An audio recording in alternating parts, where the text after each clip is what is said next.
Welcome बच्चों, स्वागत है आपका मेरे चैनल वर्टेक्स इंस्टीट्यूट में। आज हम 12th फिजिक्स का चैप्टर 1 विद्युत आवेश तथा क्षेत्र का पार्ट 1 स्टडी करेंगे। ये वीडियो नंबर 1 है।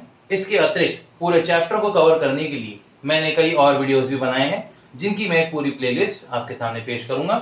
उसका ये पहला वीडियो है। इसके अतिरिक्त और वीडियोस आपके सामने आएंगे।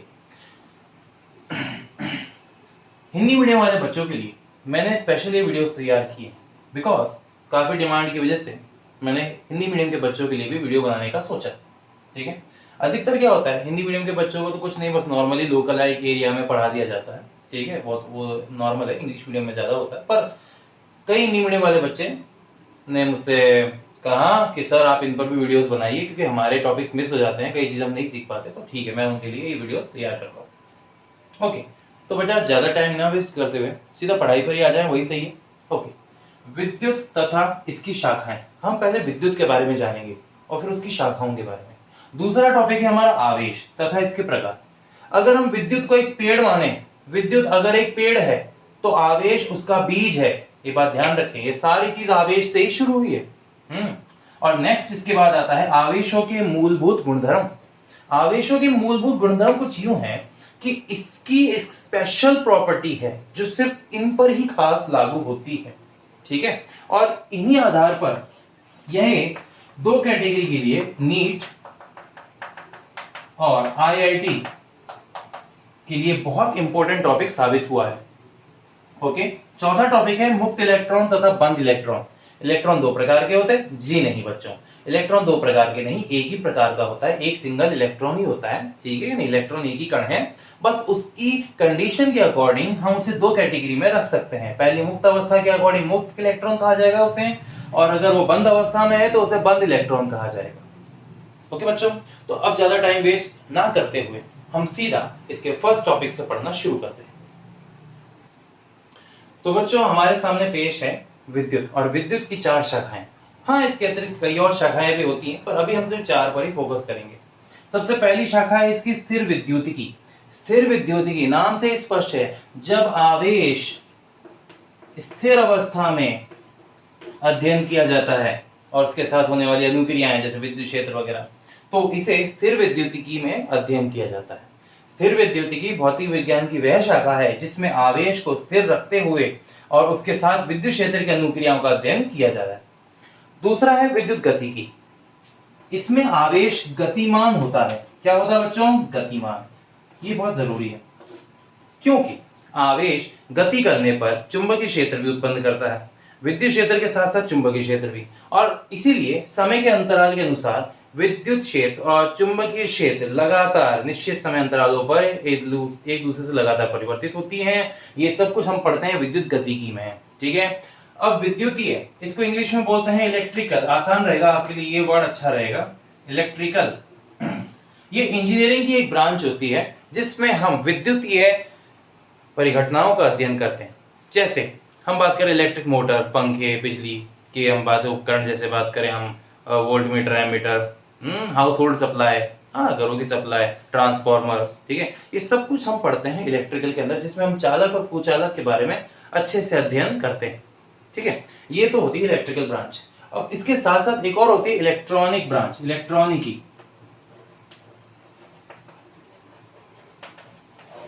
इलेक्ट्रॉनिक ब्रांच के अंदर हम अर्धचालकों से जुड़ी हुई चीजें ज्यादा अध्ययन करते हैं। जैसे उदाहरण के लिए अर्धचालक हो गए, डायोड, ट्रांजिस्टर, एम्पलीफायर। ठीक है कि नहीं, ये हम बात कर रहे हैं रिमोट हो गए, या हम और भी अच्छे से समझाएं तो कैलकुलेटर, मोबाइल, हमारे एंड्रॉयड मोबाइल्स, ठीक है, नॉर्मल मोबाइल्स का, कंप्यूटर, ये सारे के सारे उपकरण जो भी हैं सब इलेक्ट्रॉनिकी की कैटेगरी में। हाँ, होम थिएटर भी इसी कैटेगरी में आता है, वो भी एक तरीके का एम्पलीफायर ही होता है बच्चों। तो ये सारी चीजें आप जो देख रहे हो ना, ये समझ रहे हो, ये सब आपकी जिंदगी से बहुत ज्यादा जुड़ी हुई है। इसके बारे में ही आप अच्छे से डिटेल में पढ़ रहे हो। अब ज्यादा टाइम वेस्ट ना करते हुए मैं आपको स्थिर विद्युतिकी की परिभाषा लिखाऊंगा, और ये पूरा का पूरा बच्चों जैसा लिखा है ना वैसा का वैसा आपको लिखना भी है कॉपी के अंदर। आपको नोट्स बनाने हैं एक एक चीज के, ये ध्यान रखिएगा, नोट्स बहुत जरूरी हैं। तो बच्चों स्थिर विद्युतिकी की परिभाषा कुछ इस प्रकार है, भौतिक विज्ञान की वह शाखा जिसमें आवेश को स्थिर रखकर विद्युत क्षेत्र के साथ, क्षेत्र यहाँ पर हम थोड़ा सा, विद्युत क्षेत्र के साथ अनुक्रिया का अध्ययन किया जाता है, स्थिर वैद्युतिकी कहलाती है। समझ गए आप लोग? बड़ा सिंपल सी परिभाषा है। आवेश को स्थिर रखेंगे और उसका विद्युत क्षेत्र के साथ संबंध और उनके साथ होने वाली अनुक्रियाओं का अध्ययन किया जाएगा, यही स्थिर वैद्युतिकी है। अब हम इसकी दूसरी परिभाषा लिखते हैं बच्चों। वो तो बच्चों विद्युत गतिकी की परिभाषा इस प्रकार है। भौतिक विज्ञान की वह शाखा जिसमें गतिमान आवेश का अध्ययन किया जाता है, गतिमान आवेश का, तथा परिवर्तनशील विद्युत व चुंबकीय क्षेत्र का अध्ययन होता है। इसमें लगातार समय के साथ विद्युत क्षेत्र और चुंबकीय क्षेत्र परिवर्तित होती रहती है। इसी को ही विद्युत गतिकी कहते हैं, या यही विद्युत गतिकी कहलाती है। ओके बच्चों, यहां तक तो बात होती है। अब हम नेक्स्ट टॉपिक पर आते हैं, आज के अपने आवेश के ऊपर। तो बच्चों अगली परिभाषा है हमारी आवेश पर। नेक्स्ट टॉपिक आवेश के प्रकार के अंदर पहली परिभाषा हमारी आवेश है। अब आवेश की परिभाषा लिखाने से पहले मैं आपको आवेश के बारे में कुछ समझाना चाहता हूं। आवेश एक गुण होता है, ठीक है, आवेश एक गुण होता है जो हल्की वस्तुओं को अपनी ओर आकर्षित करता है, ठीक है। इसे डेली लाइफ यानी रोजमर्रा की जिंदगी में हम थोड़ा देखते हैं, तब इसके बारे में समझ में आएगा। जब आप पार्टीज वगैरह करते हैं तो आपके सिर पर जो बाल हैं उसे बालों को हम क्या करते हैं, गुब्बारों से रगड़ते हैं। गुब्बारों से रगड़ने से बाद क्या होता है, उसके बाद ये होता है कि वो जो गुब्बारा है ना वो आवेशित हो जाता है। हाँ, और अगर मैं उसे ले जाकर दीवार पर चिपका दूं तो उस पर चिपका ही रह जाता है। ऐसा क्यों? बिकॉज आवेश। जब बालों से गुब्बारे को रगड़ा गया तो गुब्बारे पर आवेश आ गया और उस आवेश ने हल्की वस्तुओं को आकर्षण करने का गुण यानी आकर्षण की एक शक्ति उसे प्रदान कर दी, जिसके कारण वो दीवार पर चिपक गया, बिना किसी गौण, बिना किसी एक्सटर्नल एजेंट के। ठीक है बच्चों, यही वो बात है जो सबसे ज्यादा अचंभित करती थी। अब आगे की बात, जब आवेश की खोज हुई थी, जब आवेश के बारे में पता चला था, ठीक है कि नहीं, तो उस टाइम पे इसकी कोई परफेक्ट परिभाषा नहीं दी जा सकी थी। मतलब इसकी परिभाषा कोई परफेक्ट नहीं थी। इस परिभाषा को हमने क्या किया, एक्सपेरिमेंट ऑब्जर्वेशंस के आधार पर ही दिया है, जिसके कुछ उदाहरण हैं। जैसे कि पहला है, अगर आप सिल्क के कपड़े को वो कांच की छड़ से रगड़ते हैं, सिल्क के कपड़े, सिल्क यानी कि रेशम के कपड़े को कांच की छड़ से रगड़ते हैं तो होता क्या है कि उनमें थोड़ा बहुत आकर्षण आने लग जाता है, ठीक है। और सेम टू सेम देखने को मिला है आपको, जैसे आप यहाँ पे कर सकते हो, अगर आप कंघे को लेते हो और सूखे बालों में कंघी करते हो तो वो क्या करता है, छोटे छोटे कागज के जो टुकड़े रहते हैं उन्हें नचाता है। हाँ, ये भी एक उदाहरण है। अब आप रोजमर्रा की जिंदगी में देख सकते हैं। पहला एक उदाहरण मैं आपको बताता हूँ जो अभी तक बताया, उसके अलावा पंखा जो होता है, ठीक है, पंखे पर आपने देखा होगा मोटी धूल की परत होती है। ये जो मोटे धूल की परत पंखे पर होती है, पंखा इतना तेज चलता है, इतना तेज घूमता है, सही कि नहीं, फिर भी वो धूल उड़ती नहीं उसके ऊपर से, बिकॉज आकर्षण की वजह से, आवेश के जो धूल के कारण उनमें आवेश होता है जो उस लोहे के प्लेट से चिपके हुए हैं, आकर्षित हैं और वो हिल नहीं रहे हैं। ऐसा ही सेम टू सेम टीवी के पास से जब आप गुजरते हैं तो टीवी के पास से गुजरने पर टीवी की स्क्रीन, पुराने टीवी कह रहा हूं मैं, सीआरटी ट्यूब टीवी, ठीक है, पुराने वाले बड़े डब्बे जैसे, एलईडी नहीं, तो सीआरटी के पास से जैसे आप गुजरते हो पास से, आपके जो बाल होते हैं रोंगते, वो उसकी तरफ आकर्षित हो जाते हैं, खड़े हो जाते हैं। ये देखा है, धूल की एक मोटी परत जम जाती है उसमें हमेशा, वो यही कारण है, आवेश ही इन सब चीजों का कारण। और ऐसे कई परिघटनाएं हैं, भौतिक परिघटनाएं, जिनमें आवेश ही मूल कारण रहा है। तो आवेश की परिभाषा देने के लिए क्या किया गया, दो विद्युत रोधी पदार्थों के बारे में सोचा गया, उन्हें आपस में रगड़ा गया, एक पर धनावेश आ गया, एक पर ऋणावेश आ गया, और इसी कारण वो हल्की वस्तुओं को आकर्षित कर पा रहे थे। तो आवेश की परिभाषा हम इस आधार पर देंगे, और क्या है वो देखिए आप लोग, आप लिखेंगे भी ये सब चीजें। तो बच्चों आवेश की परिभाषा इस प्रकार है, जब दो कुचालक पदार्थों को आपस में रगड़ा जाता है तो घर्षण के कारण वस्तुओं पर एक विशेष गुण आ जाता है, एक विशेष गुण आ जाता है, जिसके कारण हल्की वस्तुएं आकर्षित यानी प्रतिकर्षित होती हैं, आकर्षित और प्रतिकर्षित दोनों भी हो सकती हैं। तो इस गुण को आवेश कहते हैं। ये है बेटा इसका पॉइंट, ठीक है। अब इसके ना आगे की चीज आप लिखेंगे लगातार कंटिन्यू, आप लोगों ने उतार लिया होगा इसे। तो बच्चों आवेश दो प्रकार के होते हैं, पहला पॉजिटिव यानी इसे प्लस क्यू से प्रदर्शित करते हैं और ये धनात्मक कहलाता है। दूसरा होता है नेगेटिव यानी कि माइनस क्यू से इसे प्रदर्शित करते हैं और ये कहलाता है ऋणात्मक। और बच्चों आवेश का मात्रक कूलाम होता है, 1 कूलाम बराबर 1 कूलाम बराबर 1 C कहलाता है और उसका मान होता है 1 एम्पियर गुणा 1 सेकेंड, ठीक है बच्चा। अब नेक्स्ट इसके आगे की बात करते हैं, आवेशों के इन गुणधर्मों के बारे में पढ़ते हैं। इनके बेसिक गुणधर्म है कुछ, तो बच्चों हम गुणधर्म के बारे में लिखेंगे। गुणधर्म देखें इस प्रकार है बच्चों, इसके गुणधर्म इस प्रकार हैं। आवेश एक अदिश राशि है, यानी कि ये सदिश नहीं अदिश राशि है, इसमें केवल परिमाण होता है, दिशा नहीं होती। आवेश संरक्षित है, इसका मतलब ना तो बनाया जा सकता है ना मिटाया जा सकता है, पर एक वस्तु से दूसरी वस्तु में स्थानांतरित किया जा सकता है। बच्चे कई लोग लिखते हैं रूपांतरित, गलत है, रूपांतरित स्थानांतरित किया जाता है। नेक्स्ट, आवेश क्वांटीकरण राशि है। क्वांटीकरण राशि का मतलब होता है कि ये टुकड़ों में होती है, इलेक्ट्रॉन के पूर्ण गुणज के रूप में होती है, ये बात ध्यान रखना। ओके, अब और भी इसके गुण है वो भी लिखिए। तो बच्चों 14 पॉइंट है, समान आवेश एक दूसरे को प्रतिकर्षित करते हैं। समान आवेश एक दूसरे को प्रतिकर्षित करते हैं, इसका मतलब ये हुआ कि यहाँ जो बल होता है, ठीक है, वो समानुपाती होता है Q1 गुणा Q2 के, और दोनों अगर ऐसे होते हैं प्रतिकर्षित करेंगे, इसका मतलब इन दोनों का जो गुणनफल है वो 0 से अधिक होगा, ठीक है कि नहीं। तो प्रतिकर्षित का जो बल है, प्रतिकर्षण का बल, वो हमेशा याद रखना 0 से अधिक होता है, ठीक है। अगर माइनस माइनस है तो प्लस, और प्लस प्लस है तो भी प्लस, इसका मतलब 0 से बड़ा, ठीक है ये चीज।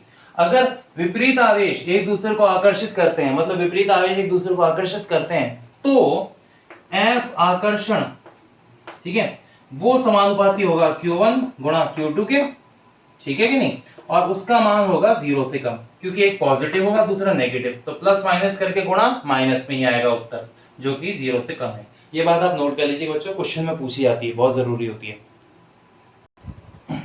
तो बच्चों अब नेक्स्ट टॉपिक है हमारा आज का थर्ड टॉपिक, आवेशों के मूलभूत गुणधर्म, और इसके अंदर हमें 4 मेन टॉपिक्स का अध्ययन करना है, जिसमें पहला आता है आवेशों में योज्यता, ठीक है। आवेशों में योज्यता क्या कहता है अभी लिखवाता हूं आपको। दूसरा, आवेशों में संरक्षण, आवेशों में क्वांटीकरण, जिसका मेन सूत्र है Q बराबर Ne, ये सबसे इंपॉर्टेंट सूत्र है बच्चों। नेक्स्ट है आवेशों में निश्चरता। ओके बच्चों, तो बिना टाइम वेस्ट के इसके बारे में आपको लिखवाता हूं मैं।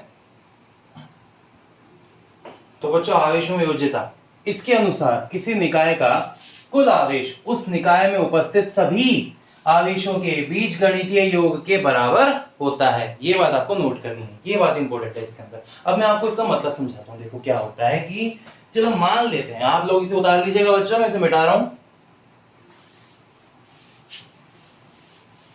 ये डायग्राम इसी के नीचे बनाना है बच्चों, मैं जो बनाने जा रहा हूं, कि मान लेते हैं कोई निकाय है टेढ़ा मेढ़ा सा कैसा भी, उसमें कई आवेश रखे हैं, जैसे Q1 रखा है, Q2 रखा है, Q3 रखा है, और ऐसे करते हुए Qn बहुत सारे चार्ज रखे हैं, बहुत सारे आवेश उसके अंदर उपस्थित हैं, ठीक है। तो इनका जो टोटल होता है वो होता है Q नेट,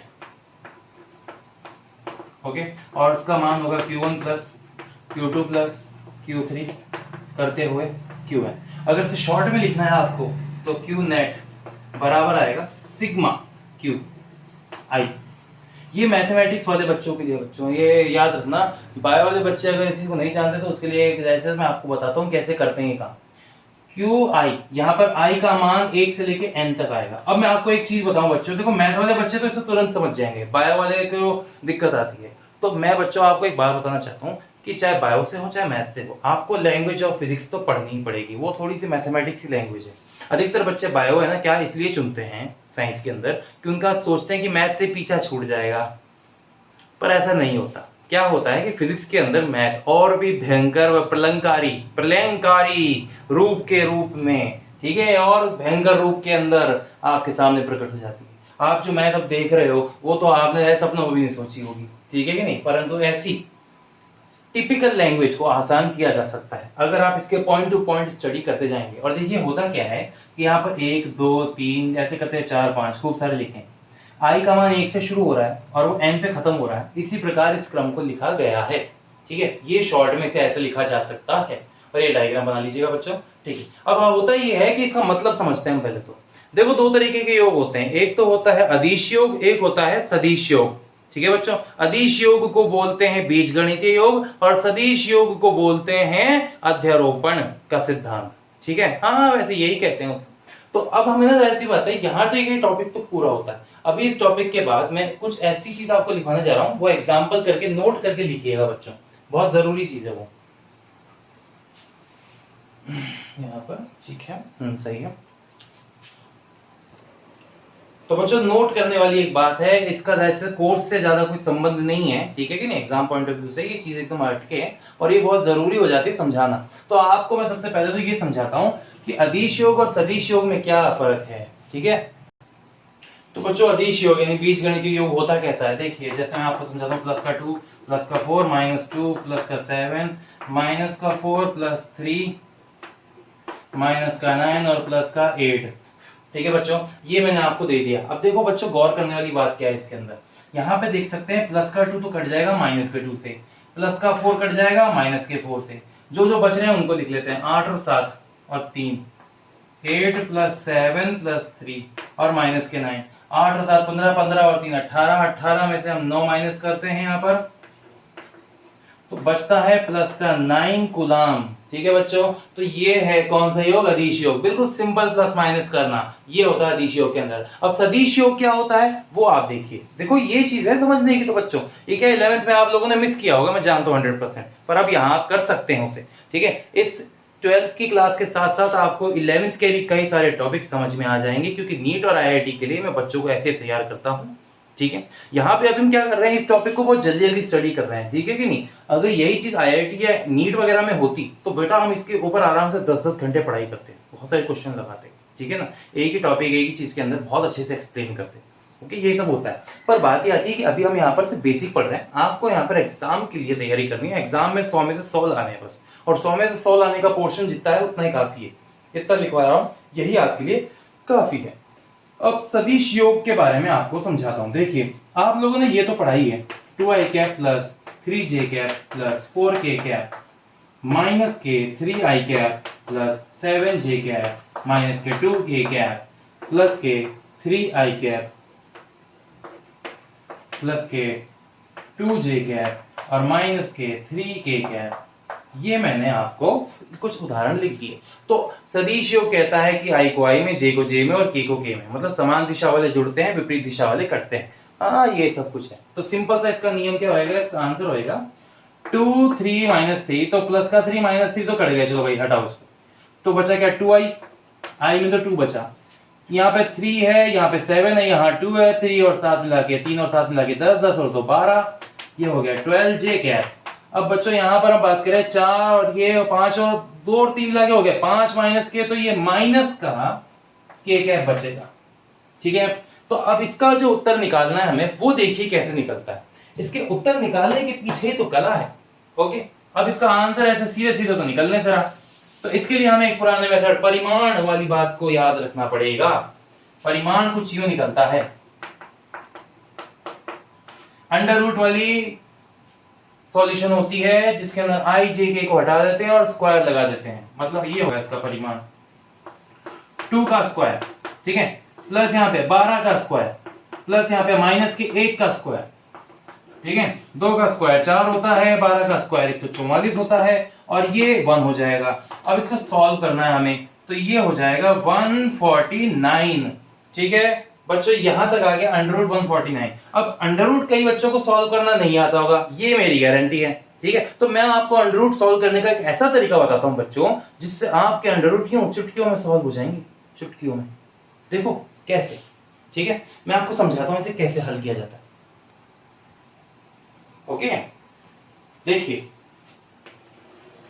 यहां पे अंडर रूट 149 है, इसके लिए मैं एक फॉर्मूला यूज करूंगा, वो ये है under root x is equal to, ये मैंने ही मॉडिफाई किया है इस फॉर्मूले को। मैं क्या है कि कई सारे मैंने फॉर्मूलाज खुद भी डिराइव किए हैं नए नए, ठीक है कि उसका मेरे पास कॉपीराइट है बकायदा, गवर्नमेंट ऑफ इंडिया से अप्रूव्ड है, ठीक है। और इसीलिए मैं उन फॉर्मूलाज को ऐसे सॉल्व करने में मदद करता हूँ, बच्चों के कैलकुलेशन इंक्रीज करता हूँ। आईआईटी के अंदर सबसे बड़ा प्रॉब्लम होता है क्वेश्चन लेंथी होता है, उस लेंथी प्रॉब्लम की वजह से ऐसे बच्चों को बहुत टाइम कंज्यूम होता है, तो मैंने कुछ ऐसी ट्रिक्स बनाई जिससे उनकी कैलकुलेशन फटाफट हो जाए। अब देखिए यहाँ पे मैं आपको समझाता हूँ, यहाँ पे कोई भी राशि के x लिख दिया और इसके सामने लिख दिया y स्क्वायर और नीचे लिख दिया 2y।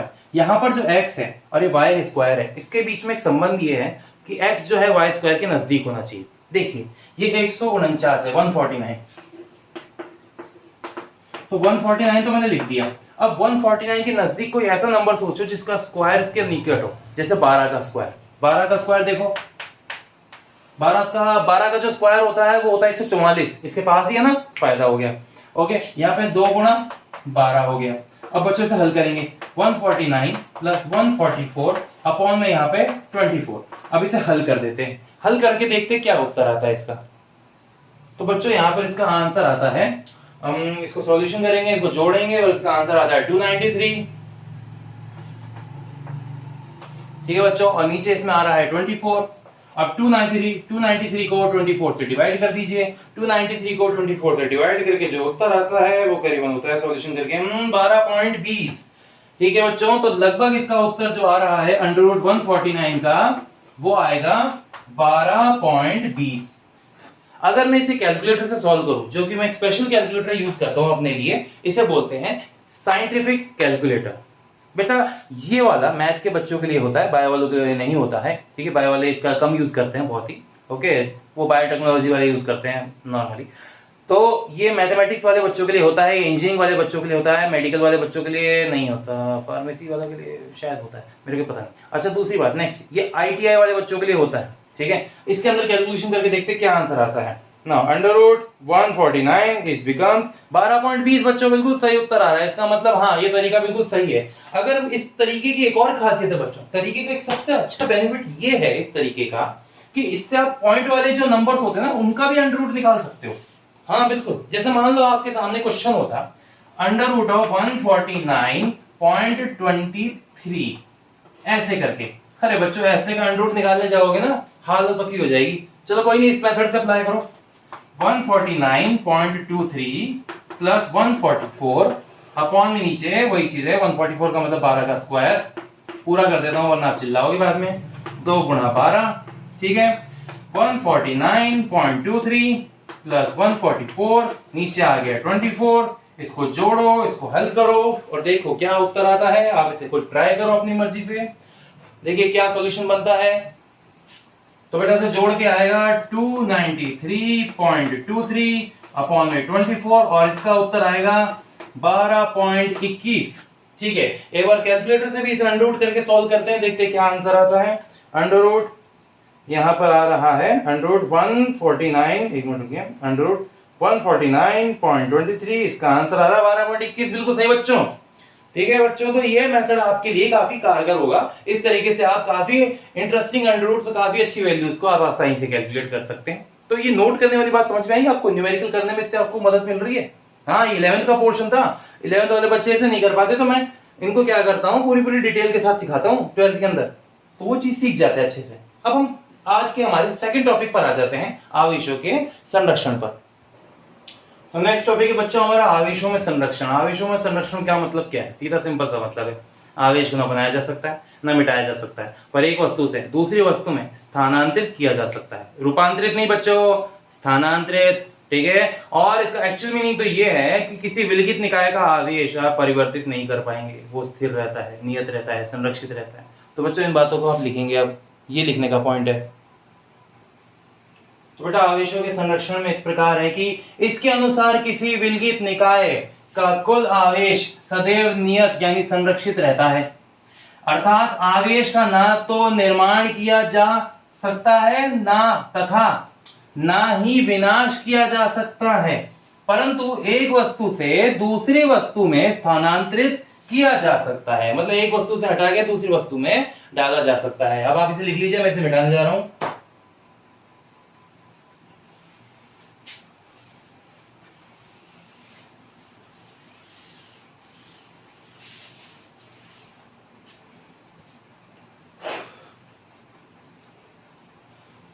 तो देखिए इसे समझने के लिए छोटा सा एक एक्सपेरिमेंट करते हैं। ये मेरे पास कोई वस्तु है A और यहां पर कोई वस्तु रखी है B। ठीक है, A ये है प्रथम स्थिति, पहली स्थिति, फर्स्ट कंडीशन। ठीक है ना, और हम बात करें इसका आवेश है 0, इसका भी आवेश है 0, टोटल भी आवेश कितना हुआ 0 ही हुआ, कोई परिवर्तन नहीं है आवेश के अंदर। ठीक है, होता क्या है थोड़ी देर बाद आफ्टर सम टाइम, ठीक है, जैसे आप ऐड में देखते हैं ना पहले बाद में, तो ये पहले और अब इसका बाद में क्या हुआ, ए में से 5 इलेक्ट्रॉन निकलकर बी में चले गए। ऐसा होने की वजह से ए के पास 1 2 3 4 5 प्लस के 5 ई का आवेश आ गया, दूसरा B minus minus minus minus minus minus के 5 ई का आवेश आ गया। तो गौर करो, प्लस का 5 माइनस का 5 है ना, बिल्कुल सही। 5 इलेक्ट्रॉन निकल गए, प्लस बन गया, 5 इलेक्ट्रॉन चले गए, माइनस बन गया। और यहां पर ये देखने की बात है कि प्लस का 5 और माइनस का 5 टोटल करूंगा तो कितना होगा, 0 होगा। समझे मेरी बात बच्चों? ठीक है, तो ये डायग्राम भी आपको बनाना है, ये सेकंड केस है इसका। अब इन सभी बातों पर अगर हम गौर करें तो देखिए, गौर करना, अगर मैं इसे एक पूरा निकाय मानूं, विलगित निकाय मानूं, ठीक है, तो इस विलगित निकाय के आधार पर मुझे कुछ फॉर्मूले और कुछ चीजें यहां से नोट करने को मिलती हैं, वो मैं आपको लिखवाता हूं बच्चों। आप इस डायग्राम को भी लिख लीजिएगा, सॉरी बना लीजिएगा। तो बच्चों समझने की कोशिश करते हैं। यहां हमने पहले ही माना था कि एक आवेश है यहाँ पर, ठीक है सर, एक निकाय है जिसका आवेश है Q नेट, ठीक है कि नहीं? ओके, चलो इसके ऊपर हम क्या करते हैं, विलगित करते हैं। विलगित करने का मतलब ये, इसके ऊपर एक प्रोटेक्शन शील्ड, एक सुरक्षा कवच बना दिया जाएगा। इस सुरक्षा कवच की वजह से अब ना आवेश कोई अंदर आ सकेगा, ना ही कोई बाहर जा सकेगा, ठीक है कि नहीं? ये अंदर ही अंदर अगर टुकड़ों में टूटा या फिर और भी कुछ भी हुआ, टुकड़े हो गए, विस्फोट हो गया, इसमें कुछ भी हुआ, तो भी इसका आवेश नियत का नियत ही रहेगा, ये चेंज नहीं होगा। तो इसलिए हम इसे कह सकते हैं कि सिग्मा क्यू यहां पर विलगित, ठीक है, वो हमेशा कैसा रहेगा, नियत रहेगा। लो भाई, पहला फॉर्मूला आ गया हमारा, ठीक है, ये चीज हो गई। तो ये तो आप लिख लीजिए, ठीक है, काम की चीज है। पर अब यहां से हमें कुछ और बातें भी देखने को मिलती हैं, और बातें भी जानने को मिलती हैं। वो बातें क्या है वो बताता हूं आपको, ठीक है। पहला पॉइंट, इसके बाद ए पॉइंट,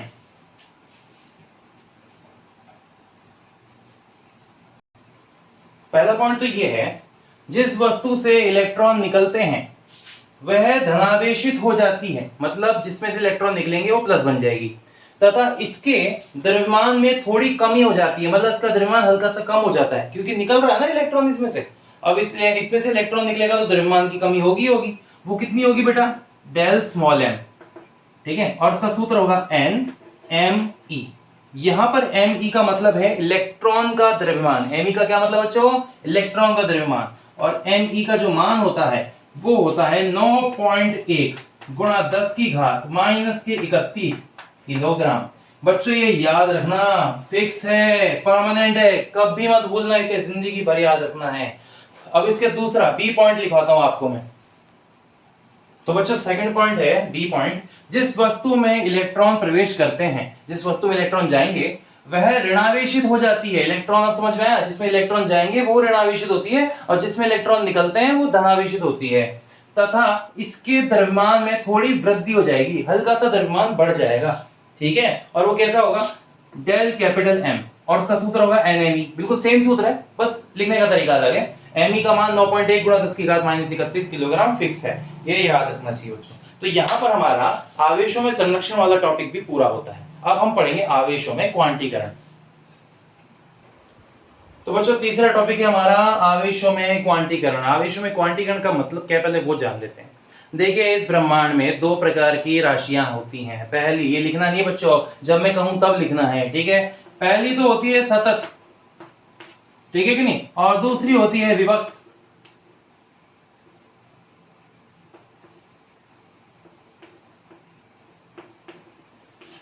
हाँ, ठीक है, सतत और विभक्त। सतत राशियां क्या होती है, विभक्त राशियां क्या होती है, मैं आपको उदाहरण देके समझाता हूं। सतत जैसे मान लीजिए तेल, अगर बाल्टी से तेल लुढ़काओगे तो पूरा फैलेगा, सारे अणु कण वगैरह जो है उन सबके आपस में एक दूसरे से जुड़े हुए होते हैं। ये क्या है, कैसे होते हैं, उनके बारे में समझ लो, आकर्षण बल के कारण, ठीक है। पर अगर मैं एक बाल्टी में कंचियां भरूं, कंचियों को फैलाऊं तो वो बिखर जाएंगी, तो उसे कहेंगे विभक्त। तो तेल सतत की तरह और कंचियां विभक्त की तरह हो गई। तो इलेक्ट्रॉन कैसा है, तेल की तरह या कंचियों की तरह, कंचियों की तरह होता है। जब भी किसी वस्तु में जाता है पूरा जाता है, आधा अधूरा नहीं जाता, ये ध्यान रखना। ये है विभक्त राशि के बारे में, ये है इसके सतत राशि के बारे में, ठीक है कि नहीं। अब मैं आपको इसके बारे में लिखाता हूं, तो आप लोग पहले इसे तो मिटा दो, ये कोई जरूरत नहीं है इसके, तो ठीक है ना, सतत और विभक्त के बारे में।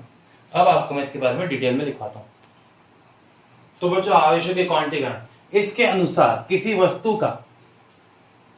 वस्तु का आवेश, उसमें उपस्थित इलेक्ट्रॉन यानी कि न्यूनतम मूलभूत आवेश यानी प्रोटॉन के आवेश का पूर्ण गुणज होता है। ये याद रखना, कौन सा गुणज, पूर्ण गुणज होता है। अर्थात आवेश एक विभक्त राशि होती है, ना कि सतत राशि। यही आवेशों का क्वांटीकरण हमें बताने की कोशिश करता है।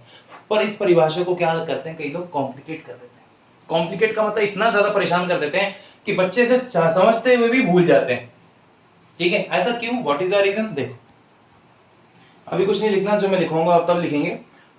तो आवेशों का क्वांटीकरण जुड़ा है क्वांटम से, ठीक है। और क्वांटम मैकेनिक्स एक तरीके की भौतिकी, एक तरीके की फिजिक्स है जो कि बहुत पेचीदा होती है। काफी उसके अंदर बहुत ही क्लॉज है, बहुत प्रॉब्लम्स है जिन्हें आसानी से सॉल्व नहीं किया जा सकता। कईयों के पल्ले भी नहीं पड़ती आसानी से, ठीक है। सब वक्त लगता है उसमें काफी चीजें समझने के लिए, क्योंकि काफी चीजें उसके अंदर, बहुत सारी चीजें जानने की, ठीक है कि नहीं। तो ऐसी कंडीशंस की वजह से, ठीक है, आवेशों के क्वांटीकरण को भी क्या है, कई लोग इसे क्वांटम वाली चीज समझाकर भयंकर तरीके से कंफ्यूज हो जाते हैं और खुद भी कंफ्यूज होते हैं और दूसरों को भी कंफ्यूज कर देते हैं। तो इसलिए ज्यादा कंफ्यूज होने की जरूरत नहीं है। आपको तो बस इसमें जो परिभाषा दी गई है उसे बिल्कुल अच्छे से रटना है, समझना है, हल्की से ही, ज्यादा नहीं, एडवांस लेवल तक बिल्कुल नहीं जाना, वरना ऐसा है कि ना इधर के रहोगे ना उधर के रहोगे, ठीक है। तो अपने नॉर्मल चीज पर ही रहो जितना है। आवेशों के क्वांटीकरण के बारे में अभी तुमने जितना बताया उतना ही आपके लिए काफी है। अब इसका सूत्र देखते हैं। इसका सूत्र होता है Q बराबर एन ई। यहां पर E का मान है ना, ये होता है न्यूनतम मूलभूत आवेश।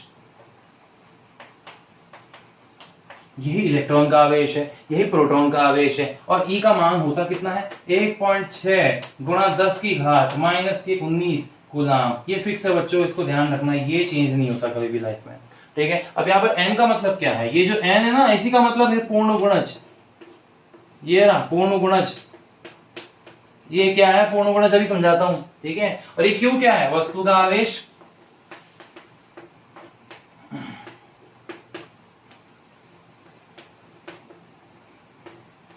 हाँ बिल्कुल बच्चों, मैं ऐसे कंप्यूटराइज तरीके से बता सकता हूँ, नोट्स मेथड से बता सकता हूँ, बिकॉज क्योंकि मैंने इस पे काफी मेहनत की है। कई बार मैंने वो जो डिजिटल स्क्रीन होती है उस पर भी खूब पढ़ाया है, पर उसमें मजा नहीं आता। पता है क्यों, लिखने वाला काम एक अलग चीज है, देसी क्लास का मजा ही कुछ और है, देसी क्लास, ठीक है कि नहीं।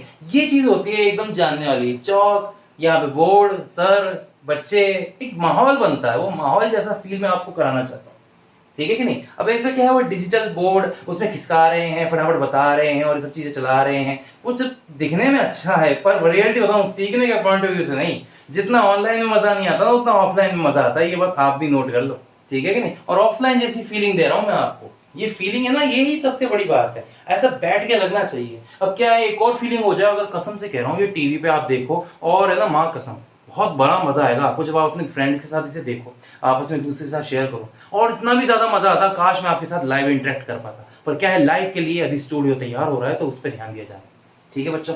तो वो क्या है, IIT नीट वगैरह के बच्चों के लिए तैयार हो रहा है, तो प्लीज अभी उसके अंदर काम नहीं चल सकता। तो मैं बच्चों आपको यही बताना चाहता हूँ कि अभी तो आप इससे पर ही फोकस करो, इसी पे ध्यान दे दो, जैसा है इसी में आपको करीबन 99% तक नॉलेज में आपको पूरी पूरी दे दूंगा। 1% है अपना कनेक्शन, वो थोड़ा सा क्या वीक रहेगा, तो वो नहीं हो पाएगा, कोई बात नहीं। चलो इन फ्यूचर कभी मिलेंगे आपसे, ठीक है कि नहीं। तो भाई और भी सिखाएंगे, ठीक है, साथ में बैठेंगे, काफी चीजें, क्योंकि मैंने भी एक्सपीरियंस से सीखा है। मेरे ही टीचर्स, इतने लोगों से मिला हूँ, इतने एग्जामिनर्स से मिला हूँ मैं, इतने प्रैक्टिकल वाले बंदों से मिला हूँ जो प्रैक्टिकल देने आते थे, उनके पास बैठता, सीखता, उनके घर जाता, ठीक है। तो ऐसी बात है, मेरे घर भी आए कई लोग, इन्विटेशन पर खूब बैठे हैं, आपस में बातें की हैं, बहुत सारा कुछ सीखा है, कई मशीनों के बारे में जाना है, ठीक है कि नहीं। इंजीनियर्स भी थे उसमें, उसमें जैसे थे फिजिसिस्ट थे, उसमें MSc किए हुए थे, उसमें प्रोफेसर्स भी थे, और ऐसे कई प्रिंसिपल थे रिटायर्ड, कई सरकारी नॉलेज, सरकारी टीचर थे, कई प्राइवेट टीचर्स थे, बहुत सारी नॉलेज मिली है मेरे को। तो हर जगह से थोड़ी थोड़ी नॉलेज इकट्ठा कर करके मैंने ये सेटअप बहुत अच्छा बनाया है, ठीक है। और हाँ, सच में आप मानोगे नहीं, इसमें लेडीज टीचर इतनी नॉलेजेबल जिसकी कोई हद नहीं, मैं उन्हें बहुत अच्छे से जानता हूँ, नाम नहीं लूंगा, पर रियलिटी में क्या माइंड है उनका, कसम से कह रहा हूँ। अगर वो है ना टीचर ना होती ना, तो गारंटी बोल रहा हूँ, रॉकेट साइंस की एक्सपर्ट होती है वो, और अभी DRDO वगैरह के अंदर होती है, और शायद लग भी जाएंगे कुछ वक्त में वो, 100%। बहुत माइंडेड है वो लेडीज, बहुत माइंडेड, मजा आ जाता है उनका नाम सुनते ही, वाह वाह वाह। चलिए ठीक है, कोई बात नहीं, हम अपने टॉपिक पे आ जाते हैं वापस से। तो ये आपको उतारना है, ये उतारिए आप लोग, ये अपनी कॉपी में उतारिए आप लोग। अब मैं इसके आगे आपको एक बताता हूं कि इसे सर्वप्रथम प्रैक्टिकली यानी कि एक्सपेरिमेंट करके किसने खोजा था, मिलीगन ने, ठीक है कि नहीं। तो मैं आपको उसके बारे में दिखाता हूं। इस परिघटना को सर्वप्रथम मिलीगन द्वारा प्रयोग द्वारा समझाया गया, मतलब उन्होंने प्रैक्टिकल करके समझाया था इस चीज को, तथा उनके प्रयोग का नाम तेल बूंद प्रयोग था, ये बात, ठीक है। आवेशित तेल की बूंदों का प्रयोग, ये जो उन्होंने समझाई थी, ये वो चीज थी। अब आती है बात कि आवेशों के क्वांटीकरण का असली मतलब क्या है। आवेशों के क्वांटीकरण का असली मतलब है कि इलेक्ट्रॉन का जो गुणज होगा वो पूर्ण गुणज होगा, ठीक है, मतलब इलेक्ट्रॉन आधा अधूरा ट्रांसफर नहीं होगा, वो पूरा ट्रांसफर होगा। इसे समझने के लिए मैं आपको एक छोटा सा एग्जांपल पेश करता हूं। जैसे मान लीजिए मेरे पास एक टोकरी में सेब है और दूसरी टोकरी खाली पड़ी है। अब मैं इस टोकरी से सेब उठा के दूसरी टोकरी में डालने की कोशिश करता हूँ। 1 सेब, 2 सेब, 3 सेब, 3.5 सेब, नहीं नहीं नहीं, 3.5 नहीं हो सकता, या तो 3 होगा या तो पूरा 4 होगा। 3.5, 3.6, 3.1 ये संभव नहीं है। मतलब ये है कि जब सेब पूरा पूरा ट्रांसफर हो रहा है तो इसका मतलब इलेक्ट्रॉन भी एक वस्तु से दूसरी वस्तु तक पूरा पूरा ही ट्रांसफर, यानी कि पूरा पूरा ही स्थानांतरित होगा, आधा अधूरा स्थानांतरित नहीं होगा। इसका मतलब हर आवेश का मान संभव नहीं है, कुछ ही आवेश पॉसिबल हैं, ठीक है, उन्हें हम चेक कर सकते हैं इस सूत्र से जो मैंने अभी आपको लिखवाया था, Q बराबर Ne। चलिए इस पर कुछ न्यूमेरिकल करते हैं, तब आपको ये टॉपिक ज्यादा अच्छे से समझ में आएगा, ठीक है। तो इस टॉपिक को अब हम डिटेल के अंदर समझने की कोशिश करते हैं। दोस्तों पहला न्यूमेरिकल है N यानी नाइट्रोजन। N यानी नाइट्रोजन। नाइट्रोजन के नाभिक पर आवेश की गणना करें। अब नाइट्रोजन होता क्या है? 7, नाइट्रोजन 14। इसमें जो परमाणु क्रमांक है वो है 7, तो Z बराबर हमने 7 लिख लिया। अगर Z बराबर 7 है तो प्रोटॉनों की संख्या भी कितनी हो गई? 7 ही हो गई, ठीक है। आवेश की बात करें, Q बराबर Ne होता है। N का मान 7 हो गया, E का मान 1.6 गुणा 10 की घात माइनस के 19 कूलाम फिक्स होता है। अब आप 1.6 को 7 से गुणा करेंगे तो आपको उत्तर मिलेगा Q बराबर 11.2 गुणा 10 की घात माइनस के 19 कूलाम। लो बच्चों, आपके नाइट्रोजन के नाभिक का आवेश आपको मिल गया 11.2 गुणा 10 की घात माइनस 19 कूलाम। ये तो था एक सिंपल ही, है ना। अब आप, मैं चाहता हूं कि इस वाले न्यूमेरिकल को भी सॉल्व करें साथ साथ। ये O, ठीक है ना, सॉरी 8 ऑक्सीजन 16, एक तो ये हो गया दूसरा एग्जांपल। तीसरा एग्जांपल ये रहा, लिथियम Li, लिथियम 3, लिथियम 7। तो बच्चों मैं चाहता हूं कि ऑक्सीजन और लिथियम के बारे में आप नेट पर सर्च करें। देखिए ऑक्सीजन किस रैंक पर आता है, सबसे अधिक परमाणु पाए जाते हैं ऑक्सीजन के, ठीक है ना, देखिएगा कैसे और कौन से लेवल पर। ओके, नेक्स्ट है इसके बाद लिथियम। लिथियम बेटा कहां कहां पाया जाता है, नेट पर सर्च करिएगा आप लोग, नेट पर सर्च करिए कि लिथियम हमारे दैनिक जीवन में या हमारे रोजमर्रा की जिंदगी में हमारे कैसे उपयोग में आता है। लिथियम इतनी जगह उपयोग में आता है बेटा, दिन रात आपके हाथों में रहता है, ये याद रखना, ठीक है कि नहीं। और कैसे, वो आप नेट पे सर्च करके पता लगाना। अगर आप में माइंड है तो आप इस चीज का आंसर ढूंढ लेंगे, ठीक है कि नहीं। और वैसे भी आप अभी जैसे थे उसी में देख रहे हो। चलिए नेक्स्ट एग्जांपल नंबर 2। अब आवेश के अस्तित्व के बारे में बात करें, क्या वास्तविकता में आवेश संभव है या नहीं। तो बेटा अगला प्रश्न ये है, एग्जांपल नंबर 2, क्या Q1 बराबर 3.2 गुणा 10 की घात माइनस के 19 कूलाम तथा 6 गुणा 10 की घात माइनस के 19 कूलाम के आवेश संभव हैं। इनमें से कौन सा आवेश संभव है और कौन सा नहीं है, चलो चेक करते हैं, ठीक है। हम बात करते हैं Q इक्वल टू क्या होता है, Ne होता है बच्चों, ठीक है। तो N क्या हो जाएगा, Q अपॉन E। Q का मान दे रखा है Q1 और उसका मान है 3.2 गुणा 10 की घात माइनस के 19 और नीचे आएगा 1.6 गुणा 10 की घात माइनस के 19। बच्चों ये हुआ 10 की घात 19 से 10 की घात 19 कट गया। अब बेटा इसको हल करते हैं, ये रहा 32/10 और ये रहा 10/16। 10 से 10 कट गया, 16 एकम 16, 16 दूना 32। अरे यार ये तो हो गया n बराबर 2। अरे हाँ पूर्ण गुणज, n बराबर 2 पूर्ण गुणज आ गया, मतलब कंप्लीट है ना नंबर। इसका मतलब ये संभव है, 3.2 आवेश संभव है, ठीक है कि नहीं। हाँ अब इसके आगे भी देखो आप लोग। अब Q2 की बारी, यही सेम टू सेम हम करेंगे, बस इस बार Q1 की जगह क्या लेंगे, Q2 लेंगे। देखो ये लिया Q2। अब Q2 के अंदर मान रखेंगे 6 गुणा 10 की घात माइनस के 19, ओके, और नीचे आएगा 1.6 गुणा 10 की घात माइनस के 19। 10 की घात 19 से 10 की घात 19 कैंसिल, ठीक है, पूरा पूरा ये कैंसिल हो गया ना। अब नेक्स्ट यहाँ पर 6 गुणा 10 बटे में 16, मतलब 60 अपॉन में 16। चलो इसे डिवाइड करके देखते हैं, ठीक है क्या उत्तर आता है। यहाँ पे हमने 60 लिया और उसे डिवाइड किया 16 से, ऐसा करके अपने उत्तर आ रहा है 3.75। मतलब n का मान 3.75 पॉइंटों में आ रहा है। यह संभव नहीं है, ठीक है, ये आवेश संभव नहीं है, ये एक काल्पनिक आवेश है, जबरदस्ती बनाया गया है, मन मर्जी मनगढ़ंत आवेश है ये वाला, जबकि ऊपर वाला बिल्कुल सही है। तो यही है आवेशों के क्वांटीकरण का असली मतलब, कि आवेश के केवल सिर्फ कुछ ही मान पॉसिबल हैं, हर मान पॉसिबल नहीं हो सकता। यही आवेशों के क्वांटीकरण का टॉपिक है, और ये इसको अच्छे से हमने समझा दिया, ठीक है कि नहीं। अब आवेश सतत दिखाई देते हैं अगर बहुत बड़ा हो तो, पर वो चीज अलग है, उसके बारे में छोड़ो, अभी उसके ऊपर ध्यान नहीं देना बहुत, अब आप उसे आगे के टॉपिक्स में समझ लोगे। अब हम आज के अपने चौथे टॉपिक पे आते हैं, आवेशों में निश्चलता। ठीक है बेटा, उस टॉपिक को क्लियर करते हैं, आप देखो उसे। अब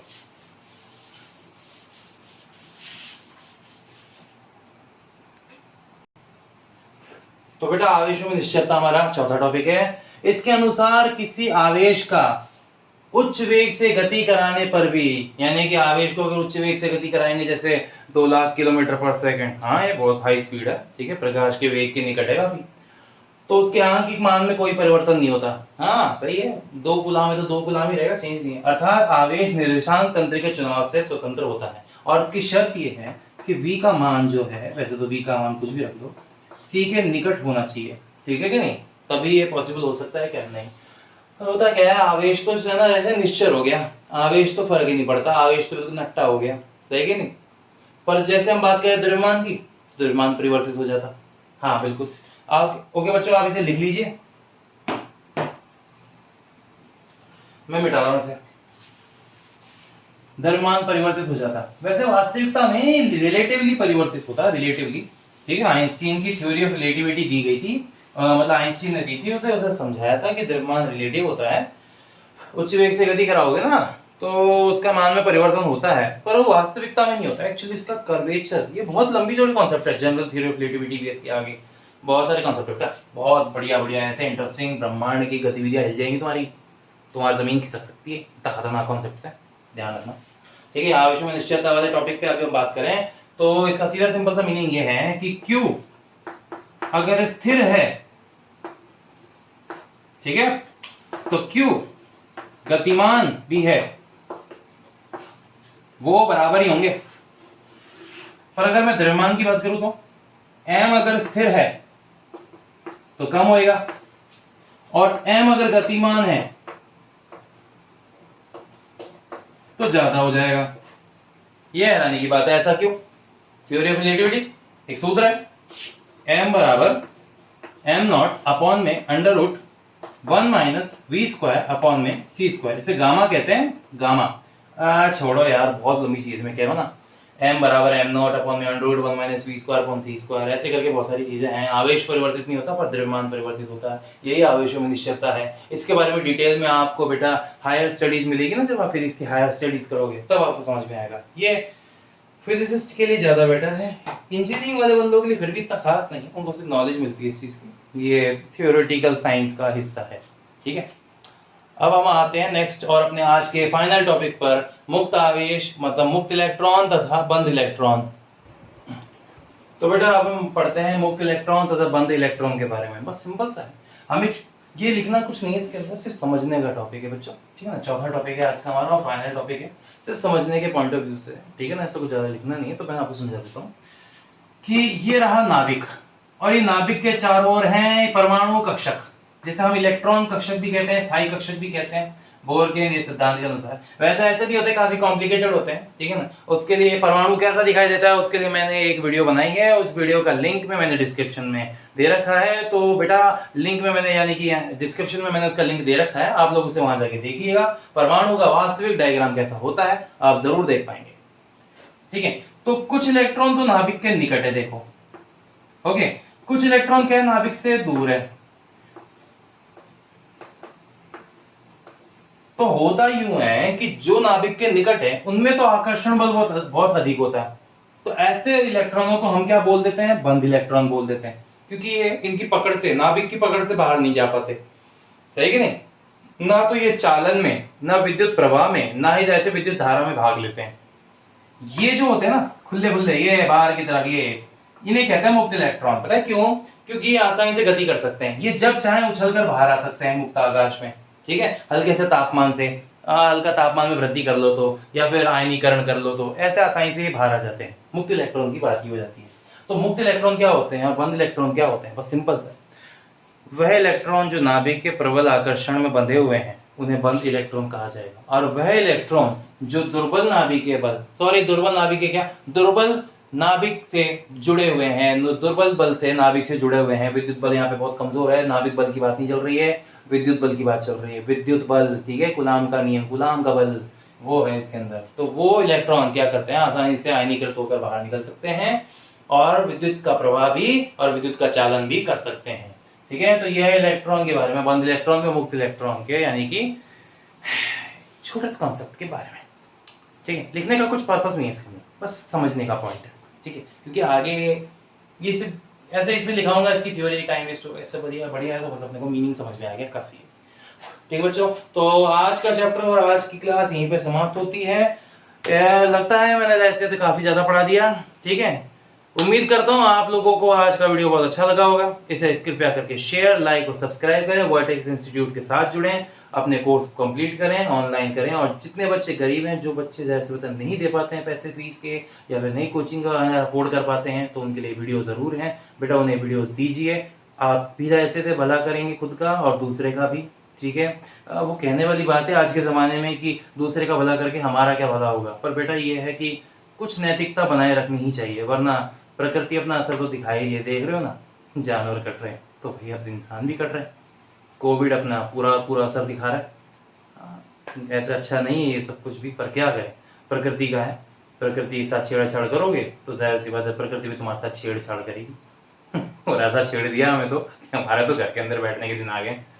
वैसे उसका एक फायदा ये भी है कि मैं आप लोगों के लिए वीडियोस बना पा रहा हूँ। ठीक है, अभी फ्री हूँ इसलिए। ठीक है, तो बच्चों all the best for your career, all the best for your studies. आज की क्लास में ही समाप्त करते हैं। Hope you like the videos. Thank you.